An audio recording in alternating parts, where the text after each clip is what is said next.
Hey guys, before we get started with the episode, I just have two announcements to make. One, I have the Jibs Journal is out now. I send a weekly journal through email every single week that covers episode highlights, tips and tricks that the entrepreneurs in the show have gone over, and just other cool things that are happening. If you're interested in being subscribed to that journal, the link is in the description. The second announcement is I've released a course. So the course is how to crowdfund for your passion project, your side hustle. I crowdfunded over $65,000 in less than 90 days through my organization called Research Detroit. And the class is going to cover, the nitty-gritty details on how I did that, how I delegated the tasks with my team, the templates, the samples. It goes into full detail on how to run an effective crowdfunding campaign. So if you're interested in taking that course, the link is in the description as well. It's just about getting up and doing it and finding the time, finding the people, and making it happen. You take control and you say, okay, this needs to be done, and you do it. And you're never ready to start a business. You either do it or you don't. Welcome to the Jibs Podcast, showcasing Detroit's movers and shakers, bringing you stories that reveal the gusto and grit that's long defined the city and its people. Together, we'll uncover the history and direction of the Motor City, one voice at a time. This is the Jibs Podcast with Jibran Ahmed.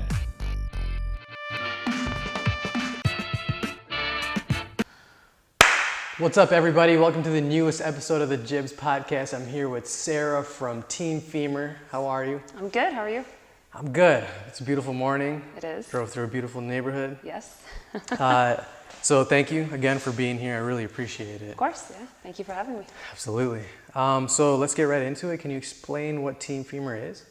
Yes. So Team fEMR is a tech company, basically. We developed a free and open source electronic medical record system, and it's designed for areas without internet or electricity.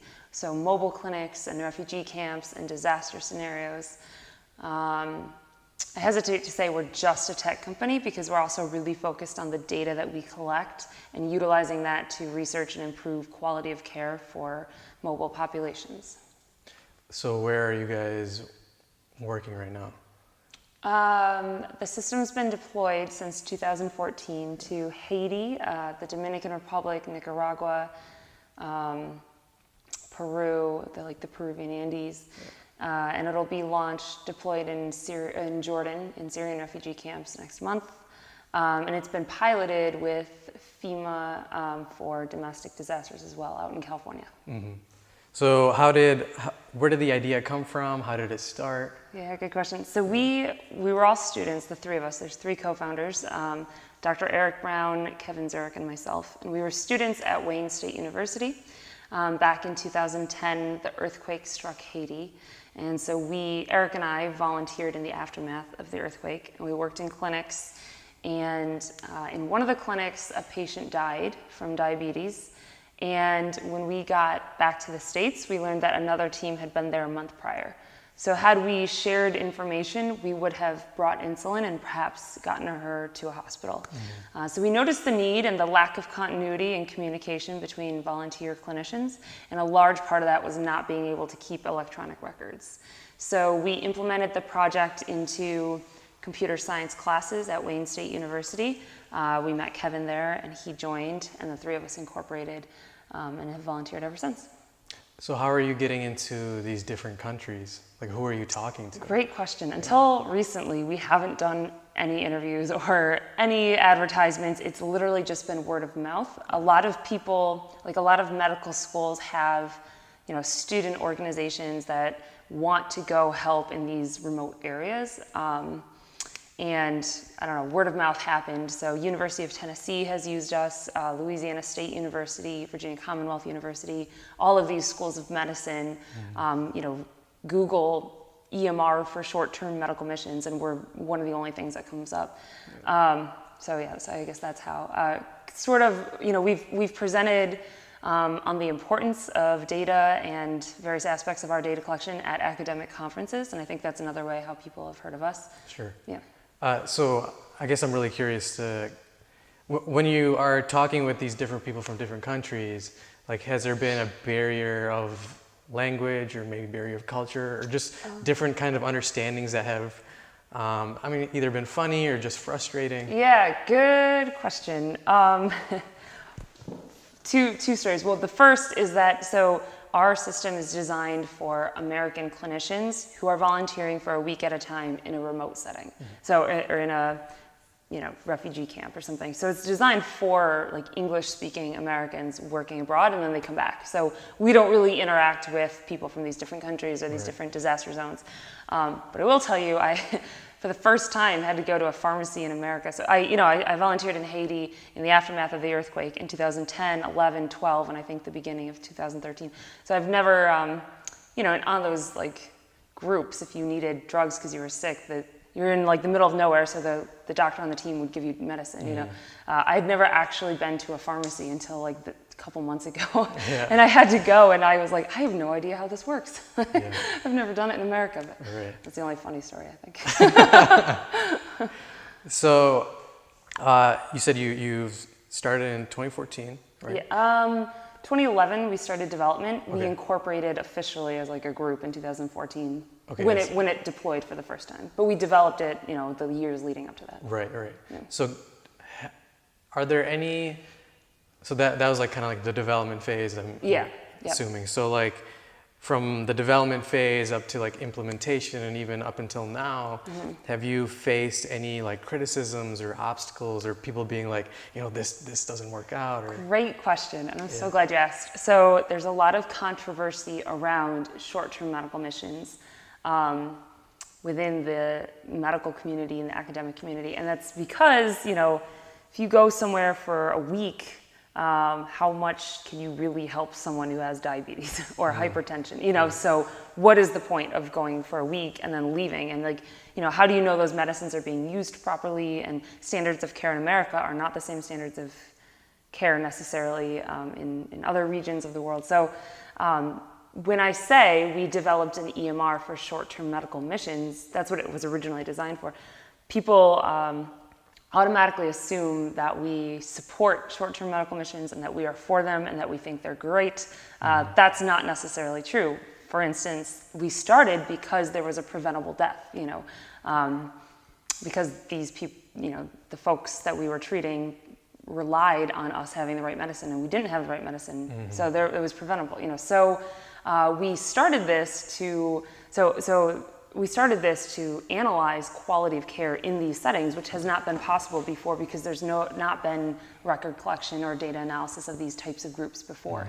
And there's about $250 million and probably a lot more that are spent on these types of medical groups or medical trips every year. So they should be studied, and the only way to study it is to collect data. And then only recently has there been like other uses for fEMR, so the refugee camps, domestic disasters, et cetera. But we were originally designed to improve and actually study short-term medical missions. So I face a lot of criticism, I'd say, with that. And I have to convince people that we're doing it for the right reasons. So I guess when you face that criticism or those objections, like for you and for your co-founders, like what kind of like self-talk do you have in your own head to get past those barriers? Or I'm sure like you get down on yourself sometimes, or I'll get down on myself sometimes, but how do you overcome those things personally? Yeah, great question. Because sometimes this feels like I'm fixing roads in Asia and I don't live there. Why would I be fixing those roads? So it can get a little tough. But number one, I would say our work is definitely based in evidence. So if you look at, there's this academic publication I love to cite all the time, and it's doing a literature review of transient medical clinics, of these quote unquote short-term medical service trips. There's very little empirical data on them. So I usually just cite the academic material that says that, and it's usually the best argument. So with regard to that sort of criticism. But in general, a lot of criticism we face is we're in Detroit and people like to sponsor things that are helping Detroit. Well, we don't necessarily have an effect in Detroit. We have an effect in all other parts of the world. So people don't like that as much, why aren't you helping your own people? But, in these refugee clinics and in remote areas, people, in America, you can just, even if you can scrounge up $5 or $1, you can go get a power bar at CVS. You can't in these settings, So that's the self-talk, I guess. Yeah, totally. So where are you hoping to take fEMR in the next year, 5 years, 10 years? Great question. So in the next year, we need a home. We've all been volunteers for so long. We don't have offices. So we're really focusing on garnering support here in Detroit and sort of launching as a full-out nonprofit, fully staffed here in Detroit. So I'm really pushing that right now. In fact, our first in-person event will be in a month here in Detroit, so it's sort of like a day-long conference. In 5 years, and let's say 7 years, our goal is to be financially sustainable. So one idea, we have a couple ideas, and one of them is to have a for-profit subsidiary that, feeds money into the parent company, which is a nonprofit.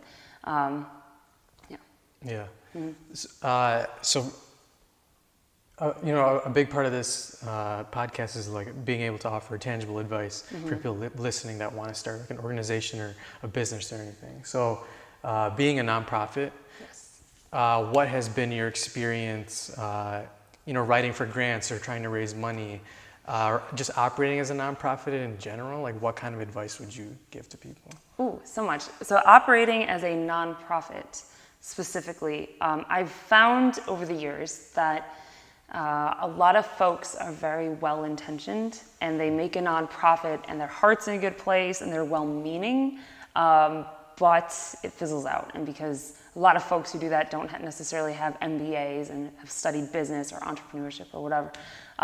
So I try real hard to run our business like a for-profit business. The only difference is we do not measure our success by a profit at all, of course. In fact, our goal is not to make a profit. But I would suggest, even if your heart's in the right place, you have to have a sustainable way to help people and really understand the problem that you're trying to fix, before starting to attack it. So you can't, have your heart in a good place and just say, I want to start a nonprofit, and then just find the first, start the first thing that comes to mind. You really have to do due diligence and really run it like it's a business. I completely agree with you. Yeah. So, okay, let's go from talking about fEMR to kind of your journey and how, you work, how you became an entrepreneur. Yeah. So, what's your background and how did it get you to where you are today? Yeah, interesting question. So I started this, I started my career as a classically trained ballet dancer. So I left home at a young age and I joined a ballet company in New York, and just a few seasons in, I had to stop dancing because of an injury. So that's why I was a pre-medical student at Wayne State. And I will say that in itself is probably the best argument for supporting the arts ever. I really feel like, I was on this trip in Haiti and this person died, and I came up with this way, this innovative way, and to help fix a problem. And if you're in the arts, you have to be very resourceful and independent, and you have to think critically a lot about a lot of different things. And ballet specifically is a very, it's an art form. It's an aesthetically pleasing art form, but it's a very intellectual art form. Looking back, I really think those experiences set me up for this. And I've since made a comeback to my field. So I still perform, and in a month we'll be back in Chicago filming stuff, but it's, being an artist is almost like being an entrepreneur. So I would say anything I, learned from the arts, I could apply to this, and it helped a lot. And also I had the right partners. I have the right partners. So Eric Dr. Brown is a neurosurgeon, so understands academia and the clinical side of things. And Kevin is a software developer. So it was not only my background as sort of an entrepreneur in the arts anyway, but having the right partners as well. Right. What practices can translate from ballet to running a business, and then even vice versa, that you think about consciously when you are doing either one of those things? Yeah. So since I do both, I have to be really efficient. Each day I have to plan very, very well. So I think just doing both at the same time has made me improve in both fields, because I've had to I have no time to waste, And I think a lot of dancers have things that they do on the side. This happens to be a little bit more technical than most, but a lot of dancers have foundations or, model or have a second thing that they do during the off season. Right. Other than increasing efficiency, I don't know. And then I guess always being very humble. I think you have to learn a lot constantly. Like if you're the leader, you have to be looking, 10 steps ahead of everyone else. Mm-hmm. And I think in order to do that, you have to humble yourself a little bit and not get too satisfied with where you are, right. And so and I think being a good leader, you always have to be learning. And in ballet, you're just perpetually a student, any form of dance, really, you're perpetually a student. So I think that's lent itself. So how do you, you're doing two very technical things. Yes. How are you managing your time? And, if you ever get to the point where you're like burning out or really exhausted, like how do you fix that? Yeah, good question. I'm just coming from a month off because I was pretty burnt out and I needed a break. And I found that taking a step back has actually given me so much more energy. I don't know. And I will say, I feel like I know I've been doing this for 7 years now, but it's still new. Every year it has grown so much that I feel like I'm adjusting constantly to a new schedule and to different things. So I don't know, other than efficiency. And I think I learned too that like in the world of entrepreneurship and especially nonprofit entrepreneurship, like social entrepreneurship, it doesn't happen overnight. Mm-hmm. And I used to get very stressed if we weren't, hitting certain goals. And I realized that like, I can't let perfection get in the way of good, so. Right, yeah. Right. Can you talk about, do you think that there is a specific event in your childhood or from being a young professional that has really impacted the way that you work today? Or has kind of defined what you're doing today? I've never thought about that. That's a good question. I come from a family of entrepreneurs, I will say. My dad had a very successful law firm here in Michigan. My mom had her own court reporting firm. My brother has his own firm. And they all have the biggest hearts. So, I think kind of a famous story is my dad, had clients who couldn't necessarily pay him. So they would, one time I think he got paid in firewood. I might be screwing up this story, but so I think it's just sort of how I was raised, with an entrepreneurial spirit and always with an eye towards equitable living for everyone. Mm-hmm. So for anybody listening or watching, if they want to chase a dream, they want to go towards entrepreneurship, or they want to start their own business or anything, they just feel stuck. Like, what kind of advice would you give them? Choose a different field. No, I'm just kidding. No, I'm just kidding. Don't edit that out. No, I'm just kidding. I am a firm believer in that there will be joy. And if you hit a dead end and you get stuck in that dead end, you sort of inherit that mentality of I'm stuck, you obviously then you won't go anywhere. I would say work on the assumption that everything will work out. Mm-hmm. If you do your due diligence and you keep working, I will say it might not work out the way you thought it would, but it will work out. And so if you keep that sort of optimism, I think it sort of feeds itself and it'll keep itself going. I thought my world was over when I had to leave New York when I was 19. And everything I'd worked for was gone. But here I am, it didn't work out the way that I thought that it would, but it definitely has worked out. Yeah. And, and in a way better than I could have imagined. And I think that's important. When you think of entrepreneurs, sometimes it's easy to think about young people, but I think that anyone, I was at Wayne State as an undergrad in, when was that, like 2009, 2010. When a lot of my classmates were folks who were reinventing themselves because they got laid off because of the financial crisis. Mm. And so a lot of those folks were launching new arenas in life. And so, again, it might not work out the way that you thought it would, but work on the assumption that it will work out, and just keep working. I think that's really good advice. Yeah. It kind of reminds me of so there's like a rule, 10x versus times 10 thinking. You ever heard of it? No. Okay, so like for example, Okay. let's say that you want to start like a coffee shop. Okay. And so you can be like, oh, I really want to grow this coffee business to be like a huge corporation, right? Yeah. So you can think of it in a times 10 model, which would be like, like Caribou Coffee. Like the guy who runs Caribou Coffee can do, whatever he wants. He's a pretty rich guy. Caribou Coffee is a nationally known coffee chain. But if you want to think about your corporation in a like to the power of 10 thinking, then you have to think about Starbucks.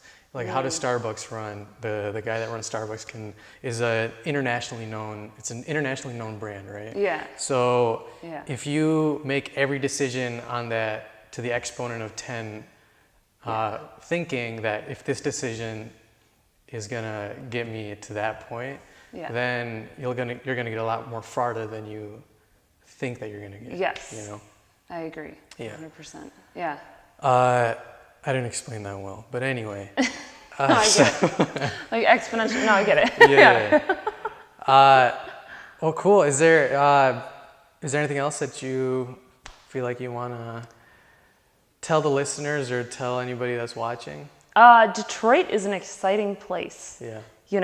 And I used to come to Detroit to rest, and like visit with family, and I blink and all of a sudden I'm starting this, business here, and there's all these things happening. So it is alive and well.